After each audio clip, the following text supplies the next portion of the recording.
Hello and welcome. I'm Kate. And I'm Emily, and this is Beyond the Neurotype, A podcast that explores what it's like to be human affirming, regardless of labels, considerate of every person's individual needs, and allowing us to, ideally, understand what is behind every individual's actions, choices, and needs.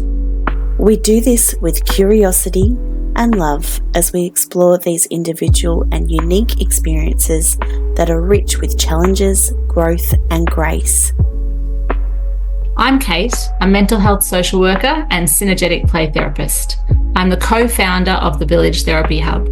I'm a mum to 2 adolescents, and I love understanding and exploring what is happening beneath the surface for children and adults, and what behaviours are communicating to us. But let me keep it real. Much like yours, my life is a roller coaster. So I also understand the complexities of being a carer, the challenges of the day-to-day, and I won't pretend it's all enjoyable. I'm Emily, a neurodivergent mum to a beautiful autistic girl and wife to a wonderful autistic man. I'm passionate about celebrating neurodiversity and creating a community where people are seen, held, and loved for who they truly are. It is my hope that as you listen to the stories of our beautiful guests, you feel inspired, validated, and supported in your journey. This podcast is recorded on the land of the Dja Dja Wurrung people.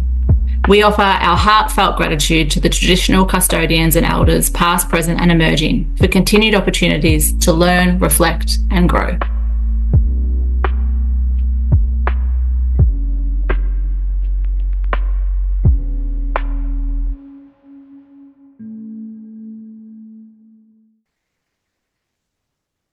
Hello and welcome. Today we have Millie Carr on the podcast, and we are really excited to welcome Millie. Kate and I were first introduced to her on the Deep Dive AU podcast, where we were all participants on a roundtable discussion on neurodivergence in education. Millie is a teacher, and she uses her experience in the classroom as well as lived experience, and she creates the most amazing, engaging content on her Instagram, Unmasking Education. She does some great little skits there, which really, I think, put into context a lot of what we're experiencing on the ground in schools with our neurodivergent children. So we're really excited to have Millie join us today. Welcome, Millie. Hi, guys. I'm so excited to be here and have a chat. Good to have you, Millie. Firstly, I'd just love to hear more about how you've come to creating this content, why neurodivergence is really important to you in education, and yeah, let's start there. Yeah, my story's kind of been going for multiple years, and it feels like it's all kind of come to a bit of a, it feels like I was meant to be doing something like this now. It feels like I kind of need to do it. I don't even feel like, I feel like I have to do this work at the moment. And it started back when my oldest 2 were diagnosed, back when my son was 3 and my daughter was 7. She took a little bit longer. She is a very high masking individual, and she took a lot of convincing from me. And this was back about 10 years ago when it was even harder to get girls recognised. So back then, you know, I recognised it after doing my teaching degree. We did one kind of course on, wasn't neurodivergence back then, it was like autism, and like even the way, I don't like saying autism anymore, but like that's what it was, the subject. And I remember having my kids, I was quite a young mum at the time, and I remember having my kids going, I recognized some of the little things that they were talking about in my kids, and my son was non-speaking up until he still is limited speaking right now, and he's 14, and I kind of knew at 18 months, I was like, I can see, you know, very clearly these different kind of things. And my experience with, you know, parenting my children at the same time as being a teacher has given me a lot of lived experience to then relay into the classroom, working with speech pathologists, OTs. I've done a lot of things that I didn't like with the kids as well. There's a lot of compliance-based things that I've gone through, and you can really feel the move and the shift that's happened over the last 15 years. And I feel like I've been part of that as it's happened. And then also as a teacher myself, I've been teaching for 10 to 15 years in and out of the classroom around being a parent. And I feel like there's a big shift in how I first started teaching to how I am teaching now. And then amongst all of this, I also realized and come to the fact that I'm also neurodivergent. I definitely diagnose ADHD, but I have very, very strong inclinations that I have, that I'm autistic as well. And again, I didn't recognize it in myself. Even back then when I was recognizing it in my kids, I wasn't recognizing the things that, the things that happened to me. I thought that I was able to cope very well. I'm a very high masker as well. And all of the struggles that I had in high school and primary school, I thought that everyone had the exact same struggles. I didn't think that it was just, I thought that everyone went home and spent 3 days writing 6 different essays for year 12 just to make sure that you were over prepared to write any particular topic that could have come up in the exam. That's literally what I did. And I thought everyone was preparing at that level at home. And I'm doing this over prepared because I can't think in an exam and I lose my train of thought. And I thought everyone was doing the same thing. And that's not actually what it was like. And I realized that my schooling was actually harder than I thought it was. Like, I love school and I love being a teacher. I've always wanted to be a teacher. I didn't realize that all those struggles were there. So I've got multiple little elements, I think, that have kind of all come together working with different students and children in my teaching career, my lived experience for myself and my own kids. It's kind of just all coming together. And I feel like I can't just sit here and go, this is not good, the system's not working, and complain and complain and complain. I have to do something about it. I can do something. I know things, and I feel like if just teachers want to do the right thing, teachers want to teach, teachers love students. Like, most teachers do not go into the profession, not liking students and not wanting to do the best for them. And I feel like sometimes there's a lack of education and a lack of training that's kind of, there's a barrier to what they can and can't do. And I want to change that, because I want every brain to feel like they belong, every teacher to feel like they belong, and all the students as well. So that's kind of how I've kind of, I guess, come to this kind of place now where I'm making the content that I'm making. It's all very much lived experience and professional experience coming together to be like a perfect, I'm on both sides. So it's a perfect kind of like, I've got my foot in both areas, and I can empathize with both areas too, because it's not a parents versus teachers situation, which sometimes happens. I think that happens a lot. It's we need to work together, because it's the system that's against us as parents and teachers and educators. That's just such an incredible trail to have gone along to end you where you are right now, which is in such a great position. You're exactly right. That foot in both spaces is so important. And it does often end up parents versus teachers. And to be able to collaborate and actually just be about the child or the human that's in front of us and what they need, and the system is so much more powerful. And tricky, isn't it? Because I think teachers can feel like we do as parents. I just always think teachers and parents are so similar in the way they experience, teachers, it's in the classroom, parents is at home, but the experience is so similar in that we feel like there's so many shoulds, there's so many things we should know, should be doing, should be able to do, should be doing better, And then as parents, we experience the activation or the agitation around that by other parents perceiving us, and we feel like they're judging us. And as teachers, they experience that by parents perceiving them. And none of that's actually happening. Parents are not necessarily judging teachers, and other parents are not necessarily judging other parents, all the time. But it activates this response of like defensiveness and a need to protect, no, what I'm doing is really good. And it stops the communication from being able to happen. So it's tricky to build that collaboration. I completely agree, Kate. I feel like when you come into a communication or a dialogue between parents and teachers, I think both parties need to come to it and I've been in multiple different IEP meetings and things like that, where if you come into it already with your, I guess, guard up or defensive in a way, or you come across in a way that might make the teacher or parent become defensive, like you're not doing this at home, or accusation type language. If you're not coming to people with a curious kind of way of conversing, that's where we get that defensive kind of thing happen. If you have a parent that comes in and says, you're not catering to my child, which, they're just thinking about their child. A teacher is going to go, oh, I'm doing everything that I can. I've got so much work to do. I'm like really stressed. My principal's making me do these things. I've got no time. And then that's what comes out. And then instead of listening to each other and actually supporting the student that we both care about, it becomes a bit of a trying to make yourself look like you are knowledgeable and professional in a way, like you know what you're talking about and what I'm doing is okay, and not. I think sometimes teachers are scared to be vulnerable, that maybe they don't know everything, because we don't. You can't possibly know everything. And I think some of the things that teachers need to know, we're not taught, because, we're not psychologists, we're not speech therapists, we're not OTs. We don't get taught all of this in our university degree, which I have another thought on that we probably need a little bit more of that, but we're not those professionals. So we need to kind of go, okay, I don't know that. That's okay. I need to investigate more of that. Tell me more about how that works for your child, and be open and curious rather than coming to it in a defensive kind of way. And I think both parents and teachers can do that. That can happen.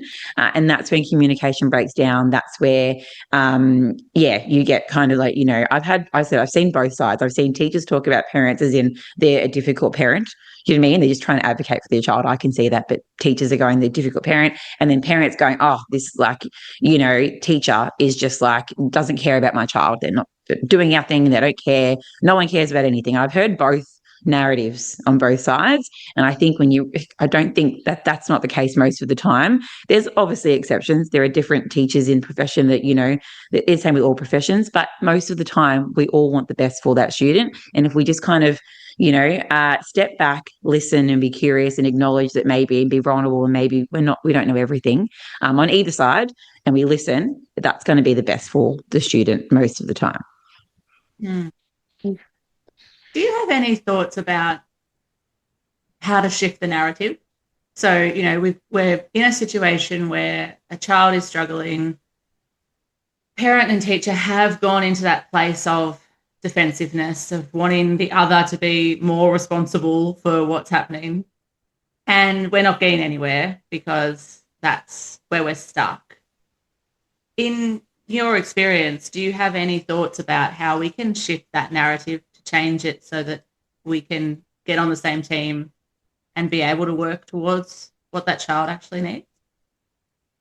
It's a great question. It's dependent on environment in different schools. You are going to have different schools that are open to different things. There are some schools that say this is the way we do things, and that's just where it's at. And then you're going to be spinning around. Sometimes you've got to acknowledge when things can, move forward, and when you might have to leave that environment and seek an environment that's more suited to your child. Trying to push through that, again, as a parent or a teacher, you need to come to that. Maybe you need some support from someone higher.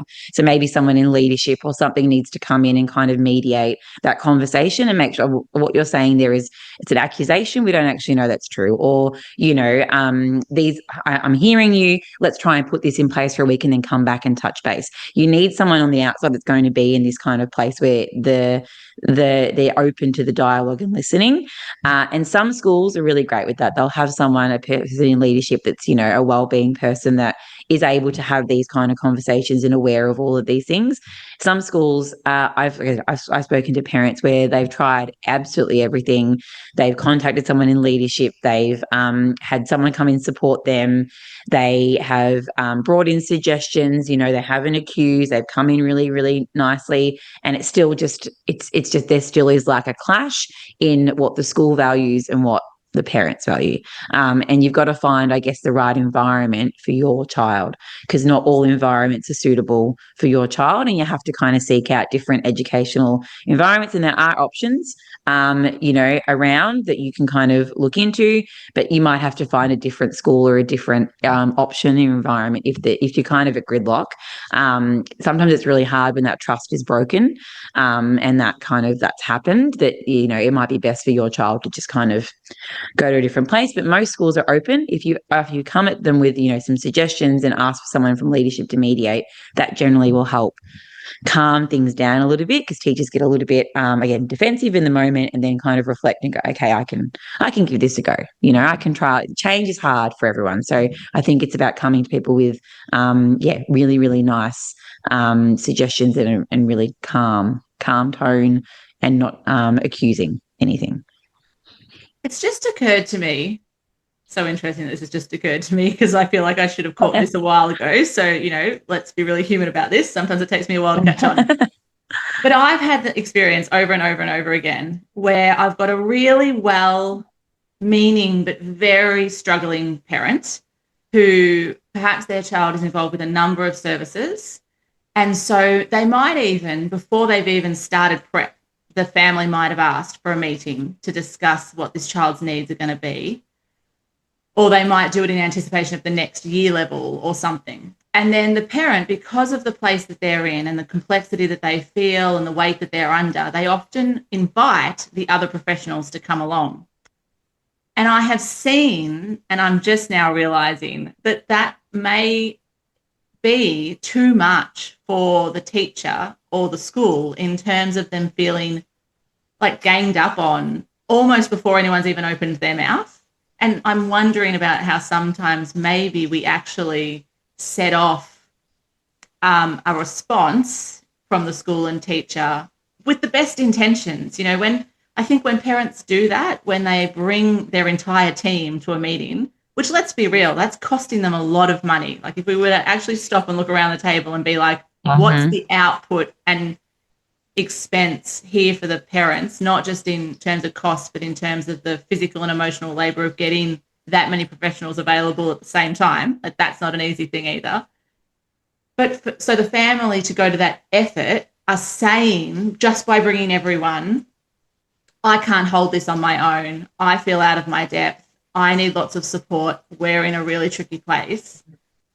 And then potentially the receiving information from the school and teacher is, you don't trust us. You've brought all these people that think they know better. You think we don't know what we're doing here. And it immediately sets us off on this place that's really tricky to come back from. So I guess I don't know if I have a question here, but I'm just thinking out loud about the impact, the non-exclusive, like we didn't do it intentionally, impact of bringing, it was actually a really well-intentioned idea to bring everyone in the team and have everyone talking openly. But I wonder if sometimes it's a disruptor. Yeah. I feel like I can understand having that response, and you're thinking that, like, I understand that some schools may have that response, and I understand the logic behind it. We can understand the reason why it might feel a bit intimidating having lots of professionals in the space. But one of the things that I've actually listed in one of my neuroaffirming checklists is that schools are willing to work with allied health professionals and families as partners.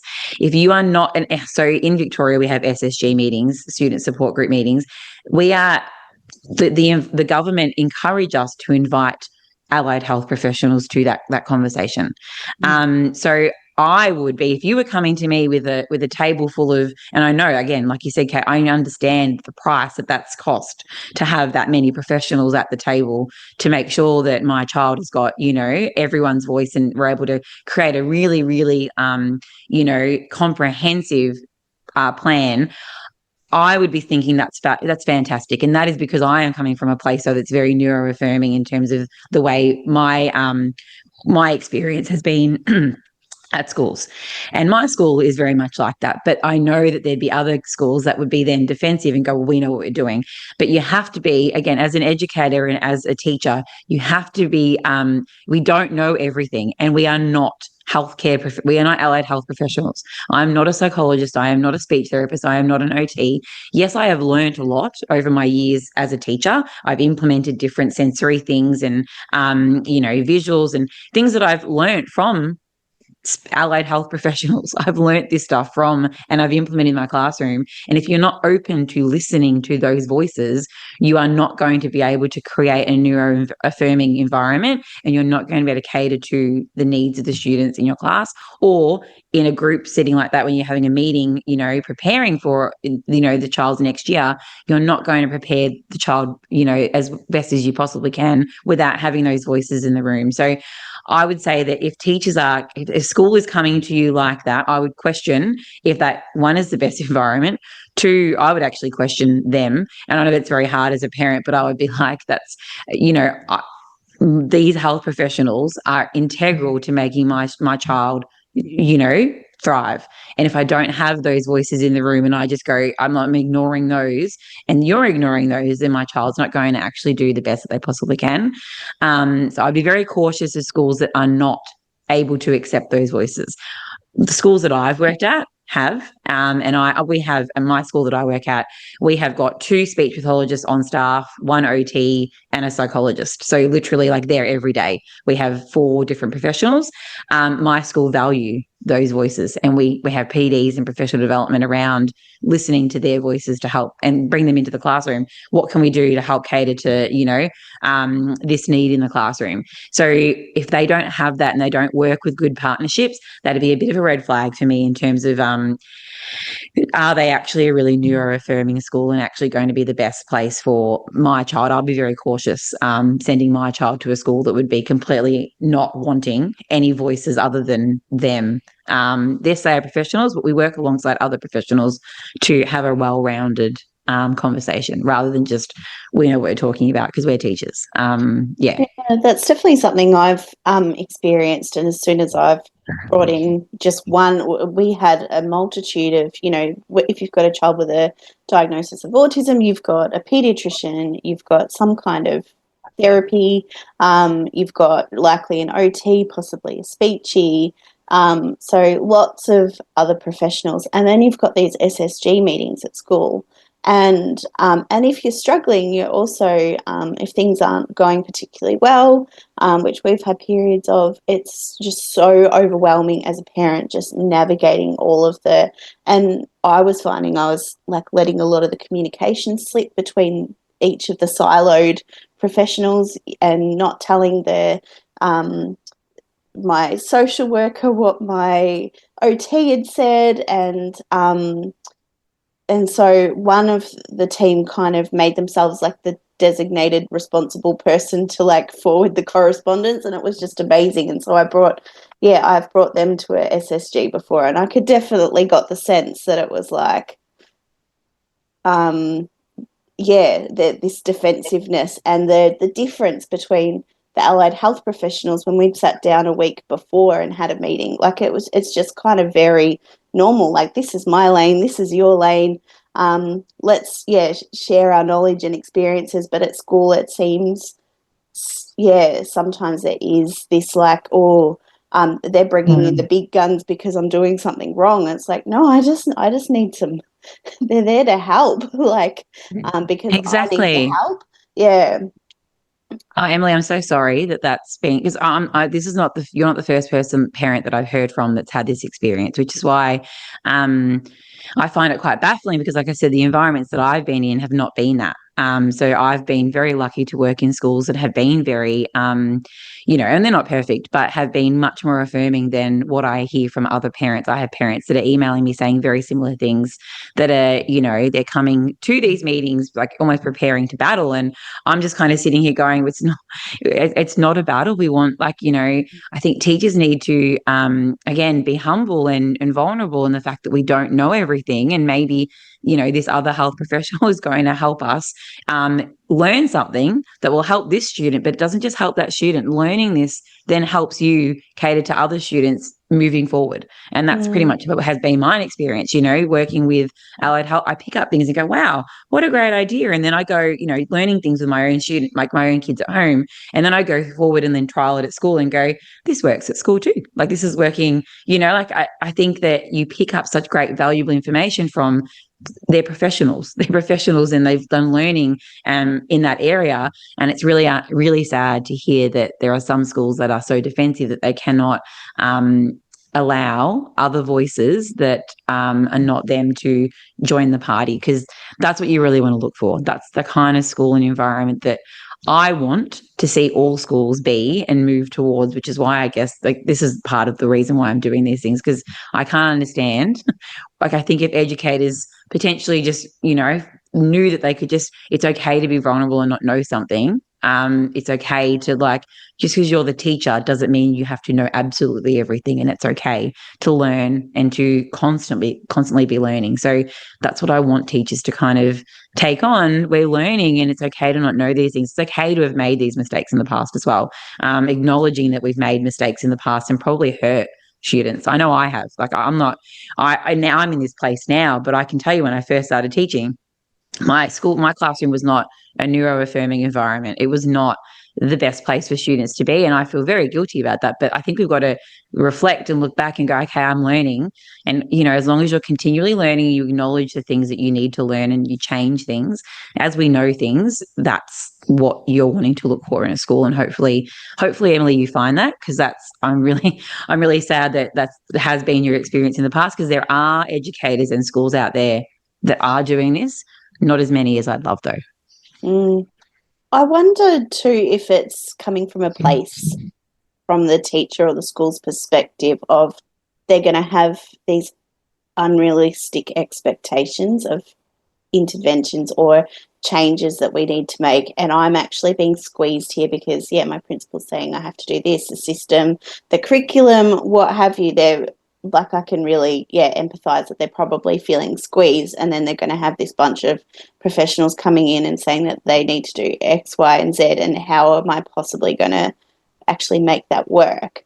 So I wonder if that's a good way to maybe even bring in some ways that you found really helpful in the classroom to really be neuroaffirming in your practice.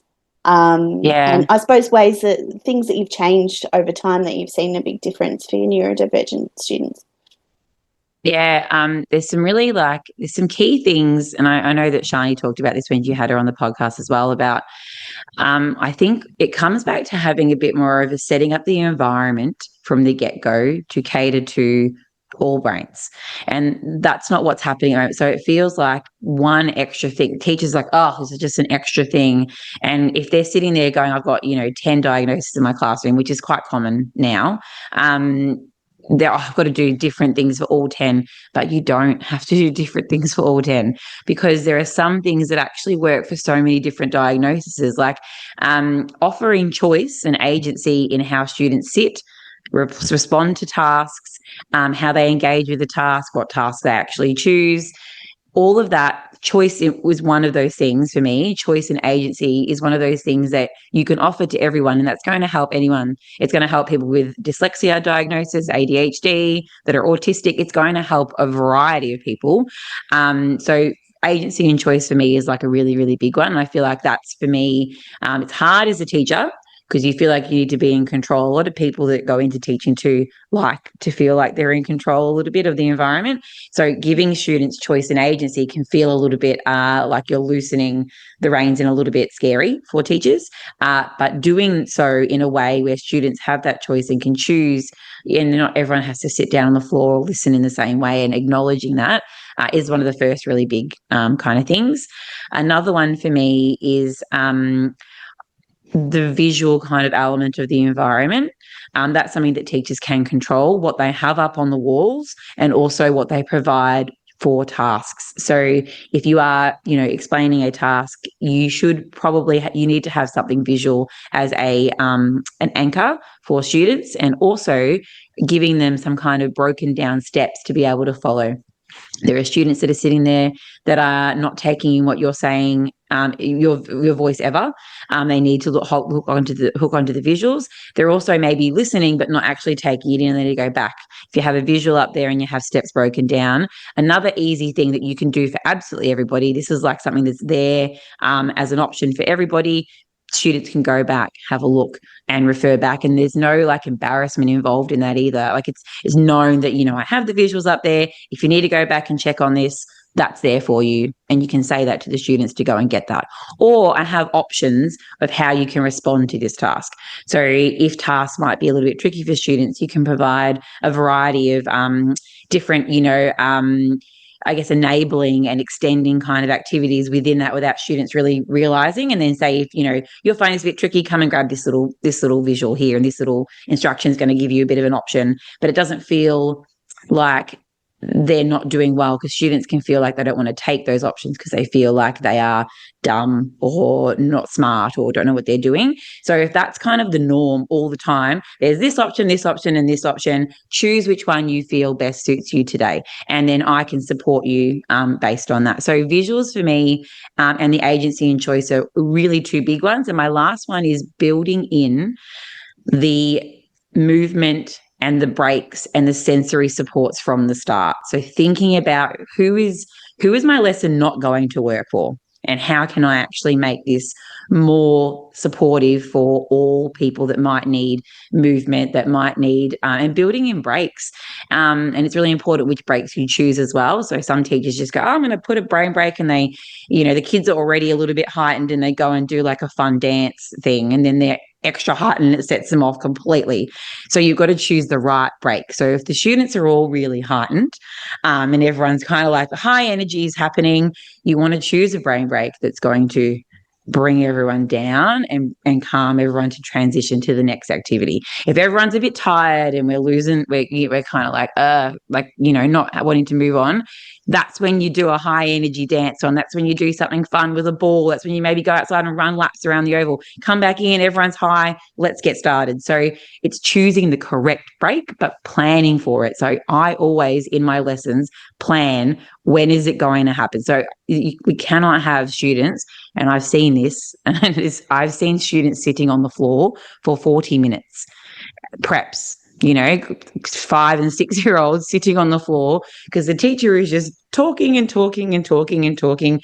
And I have been in that, place where I'm just going and like I haven't watched my time, and the students are sitting there for so long. No wonder they are completely switched off and not, so you got to plan for when you're going to take the breaks, plan for when you're going to have that stuff and the movement kind of within there to help support the classroom to flow in a really, really nice way. If you don't have that stuff in there, it's going to make it really, really, really tricky. And I can even give you, if you want, I can actually send through some different types of brain breaks. I have some different ones that build high energy, and then different ones that kind of make everything a little bit calmer. And that's something that I can kind of like get together for you and send to you to like release with this if you want, guys. Because I feel like some teachers don't realize that. They just go, I'm going to pick any brain break. It's not, any brain break's not going to work. You've got to assess the situation and where the kids are at. And then you build that in and go, I'm going to put a brain break here, but what's needed might change depending on whether we're up or whether we're kind of flat and need a little bit of a pick-me-up. It's interesting you say that. I remember once having a conversation with a group of prep teachers, and they had started doing mindfulness after recess and lunch. And they were really like, we're doing this because everything tells us that they come in after recess and lunch and they really need to calm down and they need to refocus. And so we're doing this mindfulness. And I was like, what does that look like? And they're like, well, we're getting them to lie on the floor, and we're putting on like smiling mind, and we're doing like a meditation. And I was like, okay, that's really fantastic. But let's think about what the body's doing in terms of they've just been in the yard. It's been noisy. It's been busy. They might have been running around. Like, there's been a lot of stimulation. And then they've walked into the classroom and you want them to go like to nothing, to just like flat. And the teachers were like, yeah, it's really tricky. Like they've got that one over there that keeps rolling, and that one over there that keeps chatting, and that one over there that's like, and I was like, yeah, like I totally see what you're trying to do here, and I think it's beautiful. I'm just really curious if we put something in the middle that was maybe a bit more like a yoga piece or a movement piece, a stretching, actually putting my body through space, like, you know, because there's some beautiful things you can put on that are visual for that as well. And then maybe we could go to the mindfulness piece, and maybe we don't need it to be in such a silent and lying flat way. Maybe that can be a little bit more flexible in its delivery. And we get to where we want to go, but maybe sometimes there's an extra step in the middle. And sometimes that can be really hard because, of course, this takes so much time up. You know, they're back in, you've got them back in for maybe 2 hours until they go out again, and you're expected to cover so much learning in that time. So spending extra time integrating them back into the classroom and then knowing there's going to be brain breaks in there, it must sometimes feel like, oh, I'm going to teach these kids 10 minutes worth of stuff, like in 2 hours. I think that's what makes teachers not integrate and plan for these things as well, because they go, well, I don't have time. I've got to get through this entire session and I have to get this done by the end of the week. So I don't have time to integrate it in there because I'm just like so swamped with what I need to do. And I have, you know, thoughts on the fact that we are at school for 6 hours a day, and how much of that actually needs to be really, really strong brain working time. I don't believe that we need to be doing that for 6 hour days, which is what teachers are doing. So teachers are, every minute is planned. Like, I'm not kidding you. Every minute of every lesson is completely accounted for. And then if you want to if you can't even just read your students and be like, well, you know, today they are not in a place that is going to work to be able to get this done. We are not going to be able to sit down. And if it's something that's like, you know, you have to do as in terms of a school or a government, you know, testing thing or something, sometimes the kids are just not in a place to do something, but you can't get rid of it because that's when you have to do it, because then the next day you'll be doing something else and then you're behind. If you've gone, no, today I can't do that because I'm listening to where my students are at, I'm regulating with them, I know what's going on, I'm in tune with where they are at, and I'm trying to get the best learning out of them. If you do that, then you're behind, and everyone else in the year level is like, we've already published our thing, and then my kids are over here like not even started because we you know, I've honored their energy.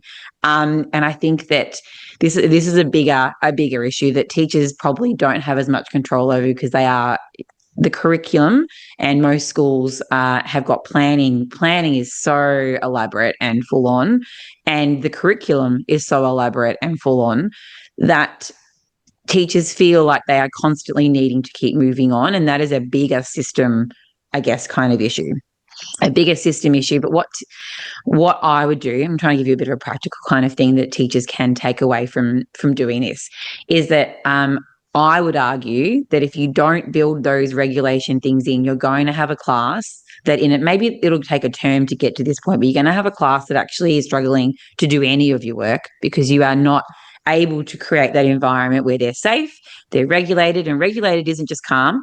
I think that kind of comes across often as regulated is just calm. Regulated is just the energy matching what task you're trying to give them. So if they're not regulated and they are not focused and they're engaged in what they're doing, and you are just doing it just for the sake of doing it, you're going to get a class that is actually seeing way more. I don't like to use behaviors very much, but that's what we do at school. Behaviors that are not conducive to actually really, really great learning, because they're not regulated and the teacher's just kind of missing these cues every day, you know, and it builds and it builds and it builds, and then it gets to a point, you're end of term one and you've got a class that is like cannot do anything for a sustained period of time because they are just not getting those sensory needs they need. We're not giving them, and all children, diagnosed or not, have a variety of sensory needs too. We need to be able to give them those tools and those things to be able to explore that and be regulated and be on task and learn. And if they're not able to do that and we're not building that in for them, then we're going to see the behaviors that are seen as undesirable and that make it very tricky to be a teacher and to make them learn and actually make them sit down and be focused on a task for an extended period of time. Because yeah, it's really hard when we don't have those foundational things in place. And I think we kind of brush all of that stuff off and we they're the first things that get cut out. planned sensory kind of movement breaks and brain breaks and choosing the right one and all of learning this stuff is just pushed aside because we've got to get reading done today. And this is what we have to get done for reading. And then tomorrow and then the next day. And then teachers are they're just running around on like a bit of like a, spinning, like a, what do you call it, a hamster wheel. Just kind of trying to catch up and just be like, oh, I didn't teach nouns yesterday. And like, they're freaking out. So it's something that like, I like to give my teachers that I coach, I'm in a coaching position where I work with a year level. I always like to give them, is this going to be beneficial, including the brain breaks and the movement breaks and the planning, the sensory stuff into it? Yes, it is. So take 10 minutes here, take 10 minutes there, and actually put it in, and don't overplan your other 50 minutes. You know what I mean? Like, take the time and build that in. That's one of the things that really is going to help a lot to make your classroom a really affirming kind of place. Because if their sensory needs are being met, they're going to be able to learn. We know this. If we're not regulated and we're not connected, we can't learn. We can't access that prefrontal cortex. So we have to do that stuff first. And teachers need to know that that's so important to be able to then, why are students sitting there not able to learn or start? Because they're not regulated and they're not, listening to their body and their needs, and they're in a good space to actually do the learning that you're asking them to do. Is there,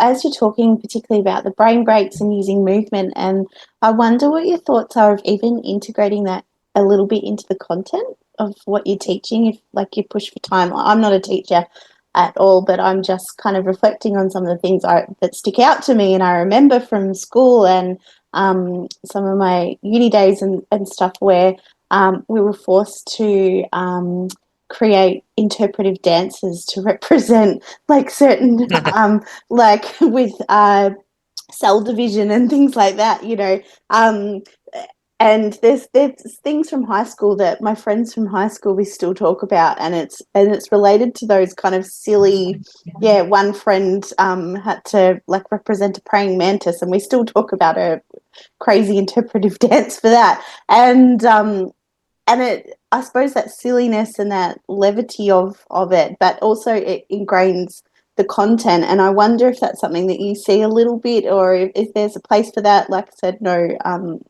not a teacher, so no, definitely, Emily, you're spot on, because that come back to the choice of how they respond as well. Because some students, I know, will roll their eyes at me and be like, I'm not doing that, but they can plan for it, or they could like write a comic about it, and then you can have other there'd be four kids that are going to do an entire like performance for the whole school. Do you know what I mean? They'll turn it into like a whole thing. So I think that comes back to that choice part, because I've always built in, I'm musical myself, so a strategy that I've done in the past is I create songs. I like music, and I change song lyrics to represent content that I'm teaching. So back in the day, it was like Shake It Off was like super big, and I'd like done it like, it was about like a reading strategy thing, and I was like, so I changed the lyrics to kind of, and the kids thought I was the lamest person ever, but I tell you what, they remember it, and they always keep coming back to me. They always remembered it and come back, and they remember the content because I put it in a really silly, catchy tune. So if you're a teacher, don't be scared to do stuff like that yourself, but then also offer the choice for students to present it in modes of presentation. And that's like one of the key things of the universal design for learning, is offering those different modes, offering it up to them as engagement. So are you as a teacher doing songs, maybe doing poems, using visuals or graphic, that kids at the moment are loving graphic novels, like the comics are like really big. So putting things, even in content, you could teach the content in little like bite-sized comic kind of things.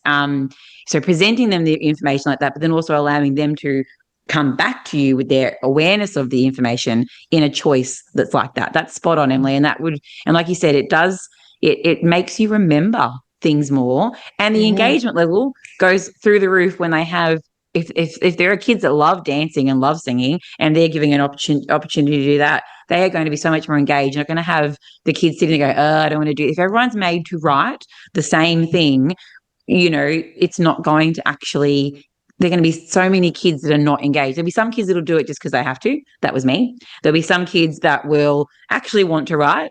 There's a very small proportion of them. And then the other kids are all just like, trying to figure out some other way to like find stimulation and engagement. And then you got what we see as naughty behaviors, which are not. They're just like, I often go, if a teacher has a class that's kind of a little bit like all over the place, I kind of go, what are you doing? Look at yourself, and how can you make them be excited about the work? Because a lot of the times it's not their fault. You haven't actually presented the information in a way that they actually get and they're actually enjoying. So that's a fabulous point. And that comes back to that, again, that choice and offering that up, and then offering them to respond to you in that way as well, makes it so much more fun too. I mean, the kids want, like I said, it's memorable having things that are a little bit different and not just someone talking at you.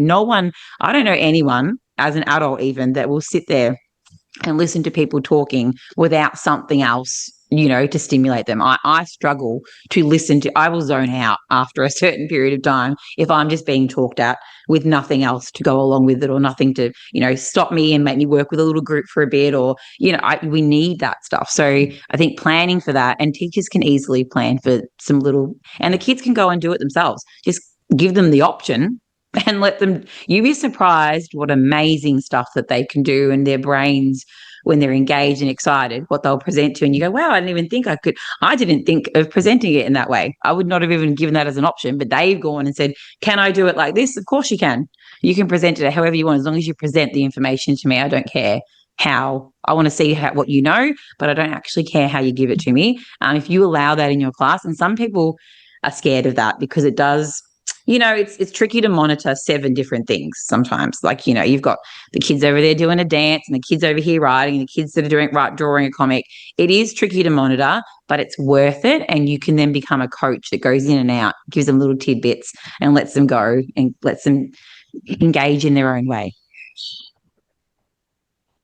I think that's brilliant, because I was just thinking about how when you said about graphic novels being big, and so then that being a really interesting way to present information. And often the kids will show us their main interests, the main thing we could use to engage them. Like, there will be a theme in the classroom of the kids are always chatting about this, or always, in their spare time, they'll talk and bond about that. And so we get lots of little clues all the time about what the interests are and what will actually help engage, and trusting that and knowing that that will look different every year and with every cohort, and will change as the year goes on, but can be so powerful. I was thinking specifically of a little boy I worked with who he really struggled in the classroom to know where anything went or where anything was, because he was so busy managing everything else. And so Mum and I and the teacher came up with this idea of naming the different parts of the classroom different parts of Minecraft. So one thing he really struggled with was like where to put his book away in the book holders every day. And it was so, this kid the teacher would say, all right, everyone, books away. And he'd stand up and just look around. Everyone would be walking to the same spot and putting their books in the same, they were all in the same section. And he just couldn't figure out for himself where his book needed to go. He couldn't even follow the group. And then we changed it to put your books in the portal, and we told him where his portal was. And when the teacher would say, all right, everyone, books back in your portal, he would get up and go and put his book in the spot, because suddenly he had a connector. And I just think little things like that seem so small, silly, and we didn't know if it would work or not, but my gosh, we were all left going, wow, we're now speaking this kid's language, and he's actually able to use the room. So fabulous when you hook into their interests and you actually have a relationship with them and know those things. You're able to create a really personalized learning experience for them, where that stuff, it becomes you're taking the barriers away for him. That was a barrier. I've seen there are kids in every class that are like that stand there and organizational wise have no idea where to go, what to do, and they're just losing, and it's constantly, oh, you forgot your book again. And then if you're just saying that to them for the entire year, rather than coming up with a creative solution like that, Kate, then they're getting a complex of the fact that, I'm useless at doing this. But it's not that. You haven't hooked into the exact way that they communicate and they operate. I love that idea. I think it's fabulous. And more teachers need to kind of maneuver little tiny tweaks would really, really help. And that kind of hooks us back to where we started in that required a team approach. Mum had what she thought was a silly idea that she'd kind of been playing with at home as a strategy to try and get things done. And she mentioned it to me and was like, I don't feel like I can say this to the teacher. Like that, they're going to think this is really silly and I can't tell them what to do. And then I was able to go to the teacher and be curious around like, this is really frustrating for you. It's really hard for the kid. I just wonder what would happen. And the teacher going, oh, that's really interesting. Let's see what happens because I don't know what else to do. And it took everyone having a place in that and all being curious about each other's information to get that to happen. And I think, that brings us back to what we started with around having that curiosity and being open because everyone has different experiences and insights and thoughts, in all elements of our world. There's no expert on anything. So yeah, you're exactly right. I think I'm a lifelong learner, and I always say that to people. I know a lot that I've done in the past, but it doesn't mean that all of that's going to be right in 5 years either. Do you know what I mean? Like, I'm constantly learning and evolving, and the more people that I can talk to and get, little nuggets of information, you build it together and have this giant, big, fantastic knowledge of what to kind of do. And I think if we're open to that, exactly what you're saying, Kate, and it comes back to, working together as a team. And that's like a very neuroaffirming approach, is having a team, a team approach where we are valuing and working alongside each other rather than just, doing our own thing. I think that's going to make things in the future really, really great. We all kind of listen to each other and kind of work together to move forward and keep learning. Such a nice thought to go off with. Just that collaboration and communication and mutual respect for each other can go a long way. So thank you so much for joining us, Millie. Thank you so much for having me. It was a really great conversation. I loved it. Yeah, it was wonderful.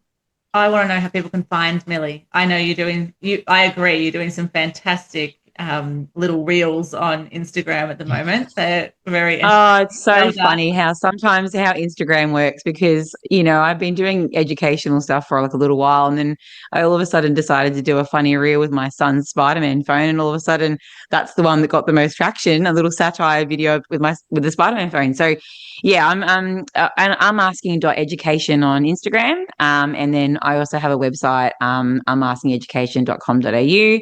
And you can contact me through email on there as well. I'm happy to talk to people. Like, I'm very happy to hear stories. I've got a petition at the moment that I've started with ADHD mums that's to Jason Clare, the Federal Minister for Education, seeking neuroaffirming supports and change in teacher education. If you can find that on my link as well and actually go and sign that, that'd be fabulous. I'm looking for stories too, though. So Jane and I are both looking for as many stories as we can of parents and teachers from either side to kind of support what we're saying to try and help, push for a bit more of a system-wide change.